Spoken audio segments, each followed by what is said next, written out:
Comme le titre de la conférence, No Limits.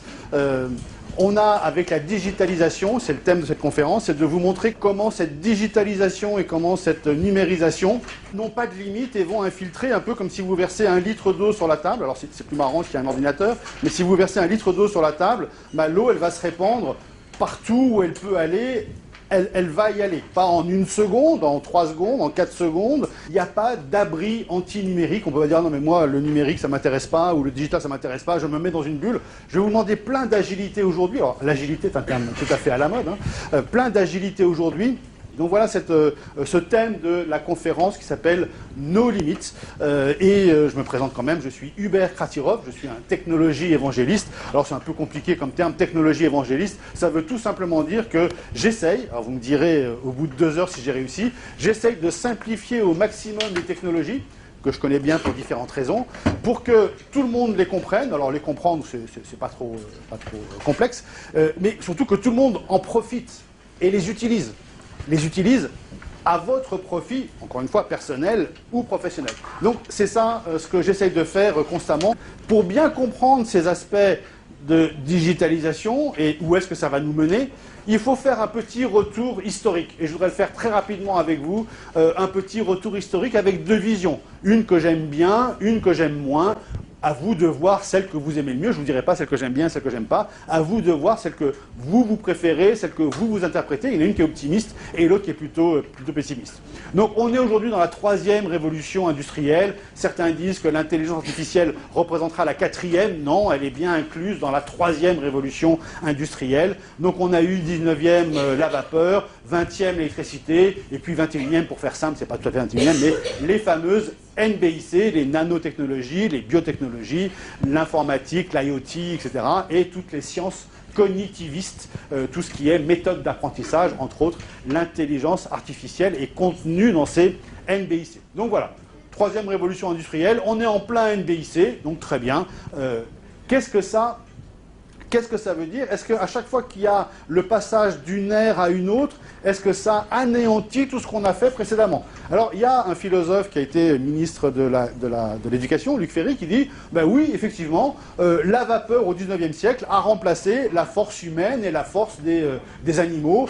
Donc, plus personne, après l'apparition de la vapeur, alors ça a pris quelques années, mais plus personne n'a user ses muscles à faire tourner une machine. Et puis après la vapeur, on a trouvé l'électricité et aujourd'hui, il n'y a quasiment plus de machines à vapeur. Toutes les machines sont plutôt alimentées à l'électrique. Il reste bien sûr, pour faire de l'électricité, même une centrale nucléaire, fonctionne sous un principe de vapeur. Mais peu importe, oublions ça. Nous, dans nos maisons, dans nos écoles, dans nos entreprises, il y a assez peu de vapeur. Tout est plutôt électrique. Donc ça veut dire que la vapeur a tué la force humaine et animale, l'électricité a tué la vapeur, donc on est sur des révolutions qui sont des révolutions disruptives et qui marquent des arrêts de certaines technologies. Et puis maintenant, Luc Ferry nous dit on est dans le digital, et son bouquin s'appelle La révolution transhumaniste. Donc là, une révolution veut dire qu'on raye ce qu'il y a eu dans le passé, et le transhumanisme, encore autre chose, on évoquera un tout petit peu tout à l'heure, mais ce digital va remplacer le NBIC, va remplacer l'électricité. C'est la vision disruptive de Luc Ferry. Et puis, il y a une autre vision, celle de Michel Serres, qui a écrit plein de bouquins, qui est un très vieux philosophe et anthropologue. C'est pas son dernier, mais son avant-dernier bouquin s'appelle Petite Poussette. C'est le féminin de Petit Poussette. Donc il était déjà en féminisation bien avant qu'on en parle et qu'on parle d'écriture inclusive. Donc il a écrit Petite Poussette. Et Petite Poussette, ça veut dire ça.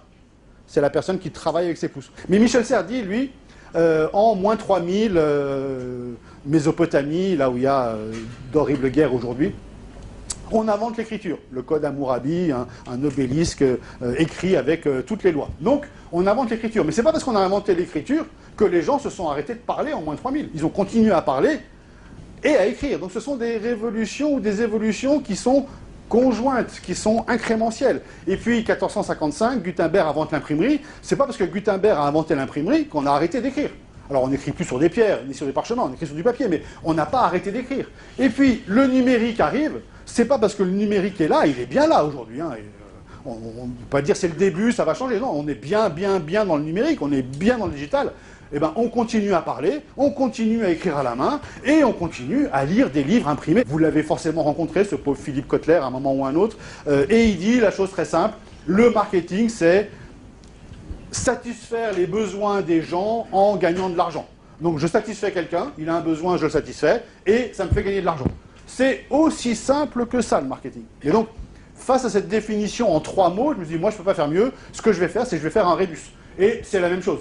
Donc, retenez ça, le marketing, c'est la transformation de la satisfaction du consommateur, du client, de l'utilisateur. Attention, celui qu'on doit satisfaire, c'est peut-être simplement votre chef, c'est peut-être simplement votre collègue de travail, c'est peut-être simplement quelqu'un pour qui vous travaillez en interne, un client interne, ça peut être quelqu'un de l'externe, ça peut être un organisme d'État que vous devez satisfaire par différentes déclarations, etc., etc.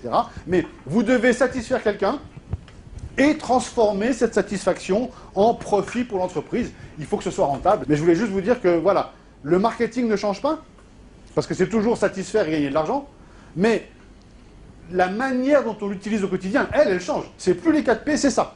Alors, on ne va pas le développer, c'est beaucoup trop compliqué, et puis ce n'est pas le but aujourd'hui de vous expliquer tout ça. Mais il y a plein de choses comme ça qui changent. Donc, attention aux vieux concepts, aux vieilles méthodes des années 60. Alors, le bon produit au bon endroit, au bon prix, tout ça c'est vieux, ça ne sert plus à rien. Le cognitif, affectif, ça ne sert plus à rien. Le sans casse, le AIDA. Et un outil qu'on utilise très très très souvent, qui est aujourd'hui dépassé. Alors, il n'est pas inutile, mais il est dépassé, c'est celui-là.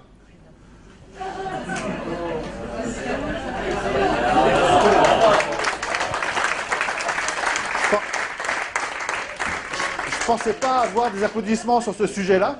Donc, le SWOT, je vous dis même pas ce que c'est, vous le connaissez par cœur. Ça date des années 70. Ça a été fait par la Harvard Business Review, la HBR, donc la mecque de toutes les sciences du management. Donc, c'était très bien pendant quelques années. Mais en tout cas, les forces sont des forces temporaires, les faiblesses sont des faiblesses temporaires, la force d'hier est devenue la faiblesse d'aujourd'hui, et vous comprenez ça assez bien. Donc, le SWOT, c'est bien, encore une fois, comme mnémotechnique, mais dire, voilà, je le publie et c'est le pilier de ma stratégie, non. On peut y penser, c'est bien d'y penser, c'est bien de le lister, mais dire c'est le pilier, non. Qu'est-ce qu'il faut utiliser à la place? Il faut utiliser VUCA, désolé, c'est encore un acronyme, hein, ce monde est fait d'acronymes. VUCA, c'est grosso modo la même chose, mais adapté au monde digital. On va parler de volatilité, donc vous comprenez que la volatilité, ça veut dire que les choses d'hier sont plus valables demain, donc la volatilité, on va tenir compte de ça. On va parler d'incertitude et la complexité. Est-ce que Apple va prendre la mainmise sur les tableaux de bord des voitures?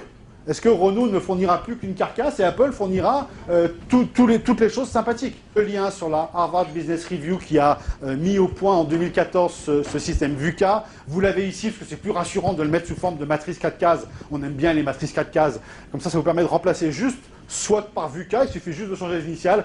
Est-ce que ça veut dire qu'avec ce monde qui change, on ne sait pas ce qui se passera demain?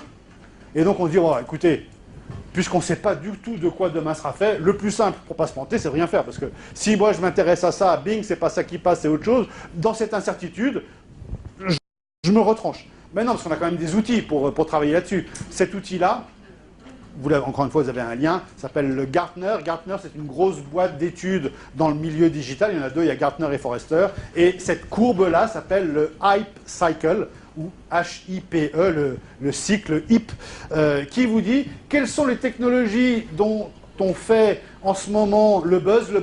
Donc tout ce qui monte sur la première coupe, c'est buzz. Ça buzz, tout le monde en parle. Ouais, t'as pas de cryptocurrency, t'as des bitcoins, t'as de la blockchain, t'as machin. Donc tout le monde parle de ça. Plein de termes, qu'est-ce que c'est que ce truc-là, etc. Mais rassurez-vous, la moitié de ces termes-là, voire les 3/4, vont tomber dans le trou des désillusions et on n'en entendra plus jamais parler. Et certaines de ces technologies vont passer ce qu'on appelle le plateau de productivité, et là, elles vont être utiles au quotidien. L'impression 3D, les nanotechnologies, les biotechnologies, les NBIC, tout ça, elles ont passé le plateau de productivité. La réalité virtuelle, extrêmement important dans le monde de l'automobile, pour tous les tests, la réalité virtuelle, elle a aussi passé son plateau de productivité. Donc, Et je voudrais conclure par ces fameuses NBIC, donc les nanotechnologies, biotechnologies. Alors dans les biotechnologies, il y a aussi du biomimétisme. Dans les nanotechnologies, il y a des nanomatériaux. Dans l'informatique, il y a tout le côté IoT. Et dans le cognitif, il y a toute cette intelligence artificielle. Donc voilà, il y a plein de choses qui sont en développement. Et tout ça est lié à une loi que vous connaissez tous, qui s'appelle la loi de Moore. Alors, il y a plein d'autres lois derrière la loi de Moore, mais elles sont toutes sur le même modèle, qui consiste à dire que les choses vont grandir de manière exponentielle. Et là, donc, voilà, le monde exponentiel, ça va plus vite, il y en a de plus en plus, on va toujours plus vite, et là, quelque chose d'extrêmement important, parce que ça a des implications dans votre travail quotidien, c'est la vitesse d'itération bat la qualité d'itération. Donc aujourd'hui, la doctrine qu'il vaut mieux répondre rapidement de manière approximative que d'attendre 3 semaines pour faire une réponse parfaite. Parce que comme vous l'avez compris, dans un monde qui bouge très vite, 3 semaines, la question n'est peut-être plus d'actualité.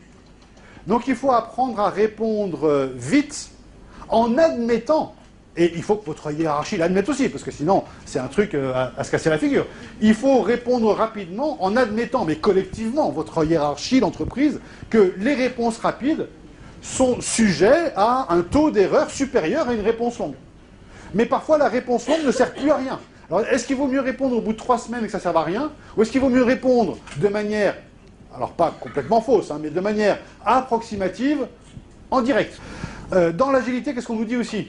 On nous dit qu'il faut se tromper. Et pourquoi pas se tromper, c'est une très bonne chose. La seule chose, c'est qu'il ne faut pas se tromper au bout d'1 an de projet. Avec 25 personnes qui travaillent pendant 1 an et qu'on dit au bout d'1 an, on s'est trompé. Non, il faut se tromper dans des équipes très courtes de 10 personnes, il faut se tromper rapidement et il faut se tromper pour pas cher. Mais on doit se tromper. Celui qui ne se trompe pas, finalement, il n'a rien essayé. Le grand concept derrière l'agilité, c'est le test and learn. Et on doit venir, les gens qui travaillent pour vous et vous qui travaillez pour d'autres personnes, on doit constamment venir vers les personnes avec des nouveaux modèles, des nouveaux prototypes, des nouvelles propositions, des nouvelles solutions, des nouveaux écrans. Voilà, qu'est-ce que t'en penses? Qu'est-ce que t'en penses? Qu'est-ce que t'en penses? Et ça, c'est le fondement de l'agilité. Et je vais vous faire lire en quelques instants le Agile Manifesto. Et je vous inviterai à réutiliser Slido à ce moment-là. Ce Agile Manifesto est quelque chose d'extrêmement important. Il est affiché sur toutes les portes de Renault Digital. Donc tout ça est plus efficace. Vous connaissez ce concept de faire plus avec moins, faire plus de MVP, Minimum Viable Product, ou de Proof of Concept, des POC. Tout ça vient d'un monsieur qui s'appelle Eric Ries, qui a écrit justement ce développement du Lean Startup et de faire plus avec moins.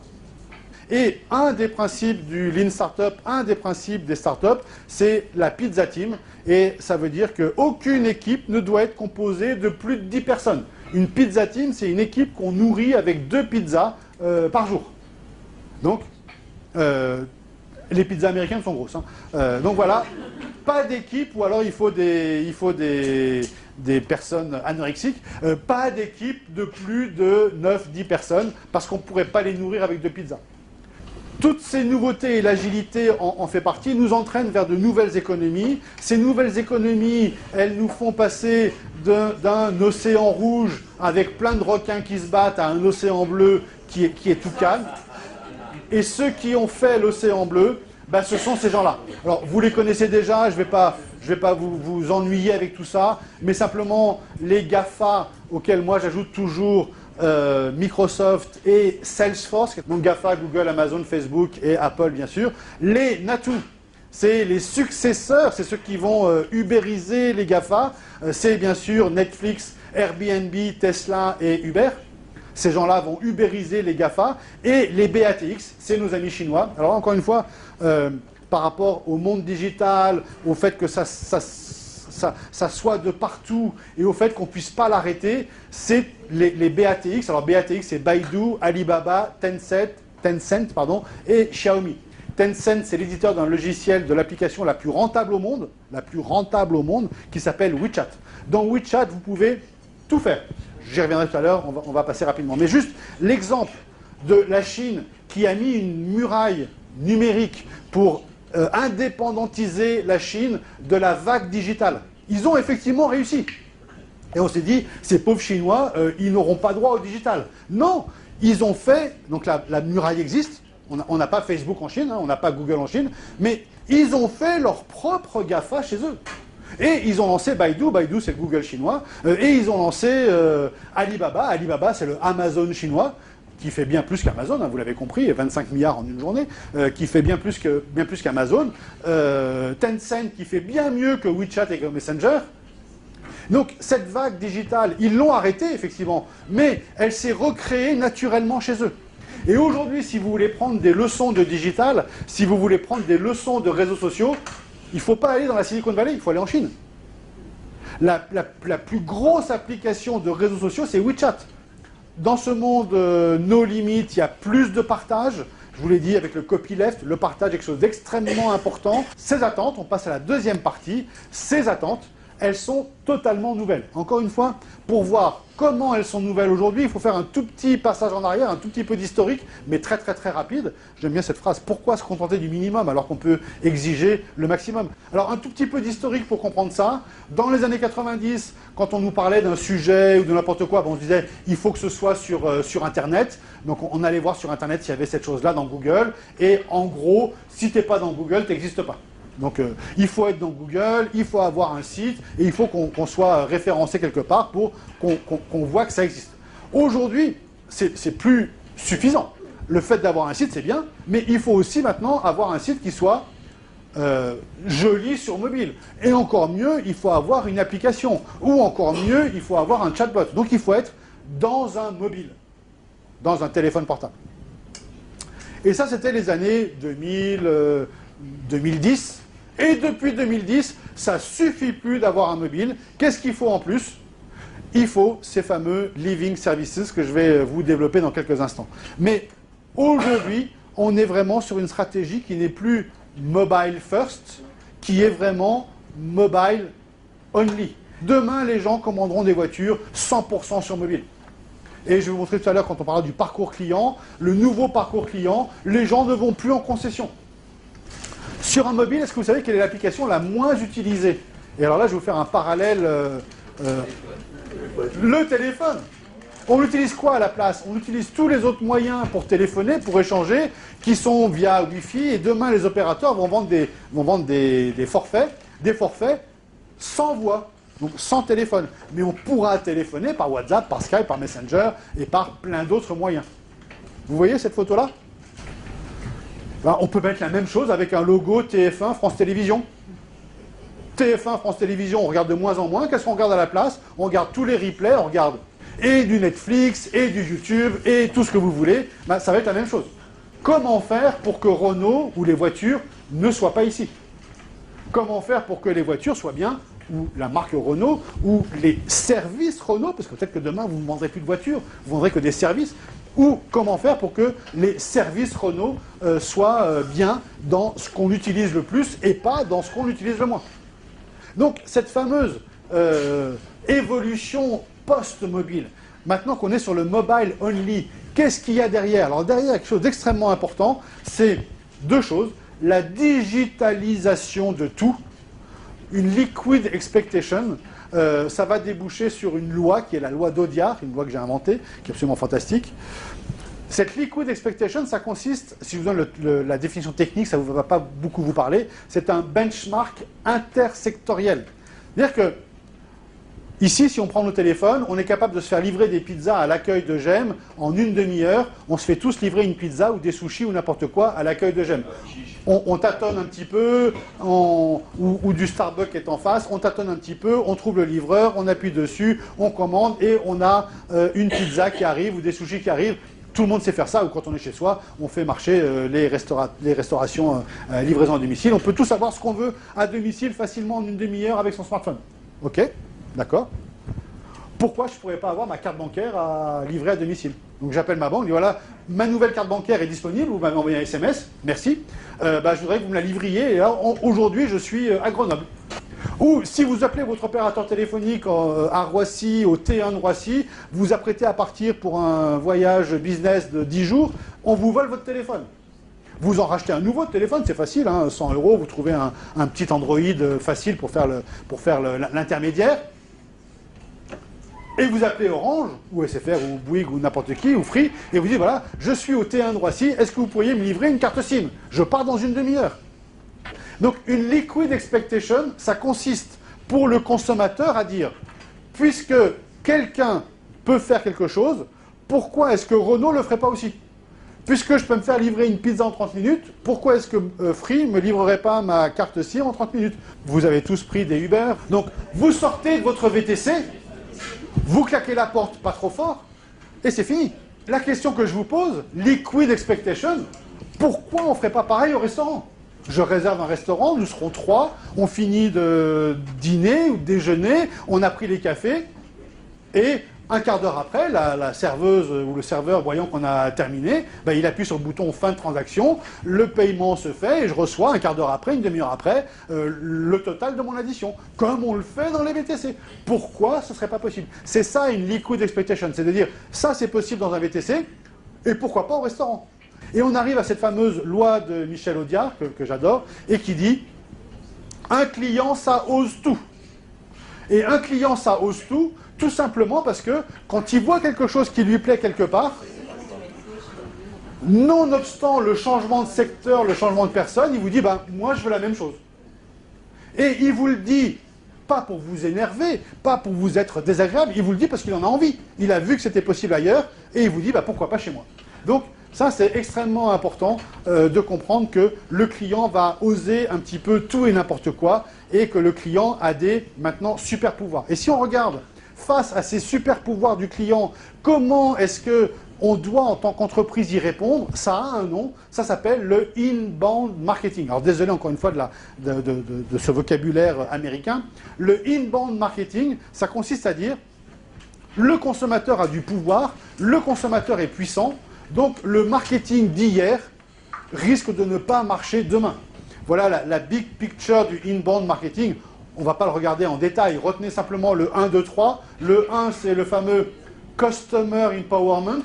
Le consommateur est de plus en plus puissant parce qu'il a un smartphone, parce qu'il peut tout comparer, parce qu'il peut tout voir. Le 2, c'est face à ce consommateur très puissant, ben je suis obligé d'utiliser un nouveau marketing qui s'appelle le inbound. Je vais vous le définir dans une seconde, c'est extrêmement simple.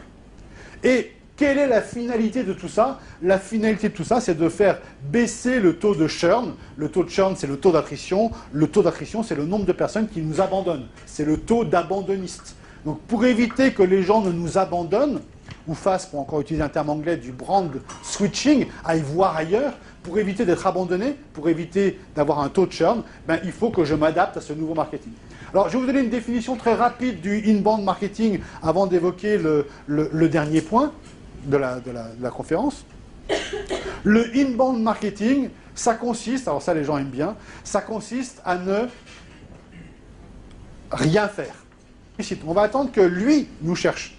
Et comment est-ce qu'il va nous chercher? Ben, il va nous chercher sur Internet. Et là, il va nous trouver. Donc ça veut dire qu'il faut avoir un extrêmement bon référencement Internet pour que dès qu'on tape voiture, dès qu'on tape pare-brise, dès qu'on tape école, on soit les premiers à apparaître. Mais attention, ce inbound marketing dont je fais la promotion ici, c'est un marketing qui est très exigeant. Effectivement, il faut ne rien faire, mais il faut tout préparer pour que lorsque le client nous sollicite, tout soit exactement parfait. Et face à ce consommateur surpuissant, il y a en plus, j'en ai déjà parlé, donc je ne vais pas le réévoquer ici, le RGPD, le Règlement Général de la Protection des Données, qui arrive et qui va en plus renforcer le pouvoir du client. Et tout ce qu'on a fait en inbound marketing, pour que les gens nous contactent, vous comprenez bien que pour que les gens nous trouvent, pour que les users nous contactent, pour que les consommateurs se connectent à nous, il faut qu'on ait une banque de données de contenu qui soit intéressante. Et donc on en vient à la troisième partie qui est le brand content ou le contenu de marque. Pourquoi est-ce qu'il faut que l'entreprise publie des centaines de vidéos, des centaines de posts, des centaines de blogs, des centaines d'informations, des centaines de choses? Ben, c'est pour que justement on puisse nous trouver. Cette big picture du brand content, elle consiste à dire la chose suivante. Elle consiste à dire qu'on est dans un monde où il y a une infobésité. Il y a beaucoup trop d'informations qui circulent. Et face à ce trop d'informations qui circulent, il y a plusieurs symptômes. C'est la case 1. Le symptôme FOMO, ça veut dire Fear of Missing Out, c'est la peur de rater quelque chose, qui oblige les gens compulsivement à consulter leur téléphone toutes les 10 minutes pour voir s'il n'y a pas un nouveau tweet, un nouveau SMS, un nouveau mail, un nouveau machin. Et ils sont constamment en train d'essayer de ne rien rater. Bien sûr, ils vont rater mille et une choses. Il y a aussi une maladie qui s'appelle la nomophobie. C'est facile de retenir nomophobie. Nomo veut dire no mobile phobie. Il y a des gens qui commencent à transpirer et à trembler quand on les éloigne de plus de 5 mètres de leur portable. On est tous d'accord pour dire qu'on est dans un monde d'infobésité. Je vais vous montrer quelques slides pour démontrer cette infobésité. Comment ajouter de l'information sans que ce soit une pollution supplémentaire? C'est que cette information, elle doit être extrêmement bien faite. Et c'est ça qu'on appelle le brand content. L'objectif final, c'est de devenir une love mark, c'est-à-dire une marque que tout le monde va adorer. Je voudrais qu'on parle un petit peu de storytelling aussi, parce que c'est extrêmement important dans le brand content. Et j'aimerais que vous reteniez ça peut-être, qui peut être intéressant. No story, no business.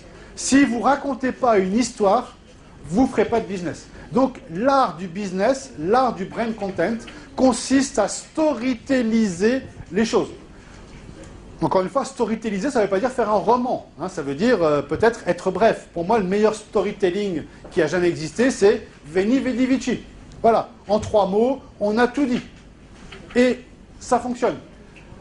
L'entreprise, alors extrêmement importante dans le storytelling, c'est une start-up.